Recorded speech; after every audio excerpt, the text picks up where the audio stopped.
তো ফাইজান খাচ্ছে এখানে পরোটা আর তরকারি। তো এখন বাজছিল প্রায় মানে 10:30টার মতো।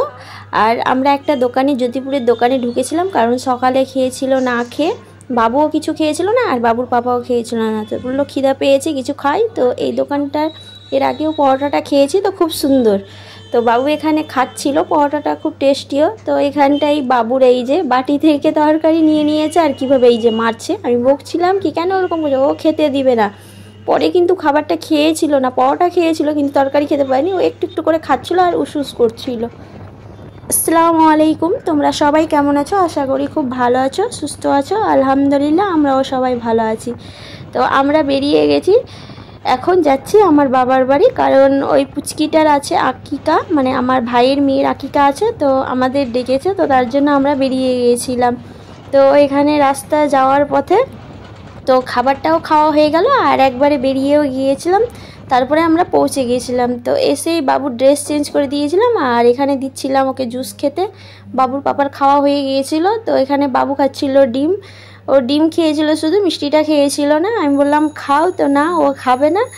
তো খেলো, খেয়ে দিয়ে তারপরে ভিডিও করা হয়েছিল না, কারণ দুপুরের খাবারটা দেখাতেই মানে আমি ভুল করে মানে থেকে গেছি, খাওয়া হয়ে গেছে, তারপরে আর এই ভিডিওটা তো করতে ভুলে গেছি, মানে করা হয়েছিল না। আর বাবুর বাবা খাওয়া দাওয়া করে মানে বেরিয়ে গিয়েছিল মানে 3:30টার মতো। ওর আবার রাত্রে মানে নাইট ডিউটি ছিল, তো তার জন্য ও খাবার খেয়ে একটু রেস্ট করলো, তারপরে বললো বেরিয়ে যাই।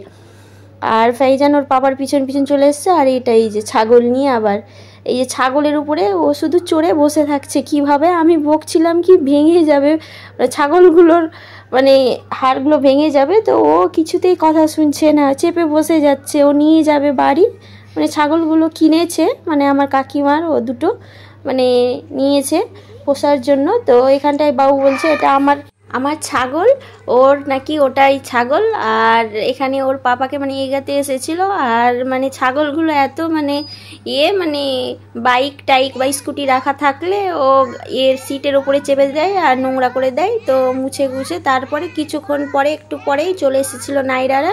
আর সব বাচ্চাগুলো এখানে রেনবো করে চিৎকার করছে। আর সত্যি আমি দেখছি কি হ্যাঁ আকাশের উপরে তো রেনবো উঠেছে। তো এখানটায় আমি দেখলাম কি হ্যাঁ, তো ওরা রেনবো দেখে খুব খুশি, বাচ্চাগুলো এখানে চিৎকার করেই যাচ্ছে। আর সব বাচ্চাগুলো একসাথে হয়েছে, এক সমবয়সী, আর সবাই মিলে খেলছিল এখানটায়। বাবু তো দৌড়াদৌড়িও তো খুব খুশি, মানে ও এখানে আসলে এত বদমাশি করে, মানে আমার কোনো কথা শুনে না। এখানে ও আসলে বাড়িতে শুনে, কিন্তু এখানটায় ও কোনো কথাই শুনে না, খুব দৌড়াদৌড়ি করে। তো বাচ্চাগুলো সবগুলো একসাথে খেলছিল এখানটায়, আর নাইরাও খেলছিল, সবগুলো একসাথে এখানে করছিল সবাই মিলে ডান্স। আর আমার বোনেরা মানে ওদের আসার কথা দুপুরেই ছিল, তো ওদের ওইদিকে নাকি বৃষ্টি পড়ছিল, তার জন্য ওরা আসতে দেরি হয়ে গেছিলো, রেডি হয়ে বসেছিল কিন্তু বৃষ্টি পড়ছিল ওই জন্য আসতে পারিনি। এটা হচ্ছে পরের দিন। আর এখন বাজছিল প্রায় মানে বিকাল 4:30-5টার মতো বাজছিল। আর আমরা এখন যাচ্ছিলাম ওই ছোট পুচকিটাকে দেখতে, মানে ও বাবার বাড়ি আছে, তো ও আসেনি, বললো কি থাক আসেনি, তার জন্য আমরা দেখতে যাচ্ছিলাম। আর এখানে নেমেছিলাম মিষ্টির দোকানে। তো আমরা 2 বোন মিলেই যাচ্ছিলাম দেখতে।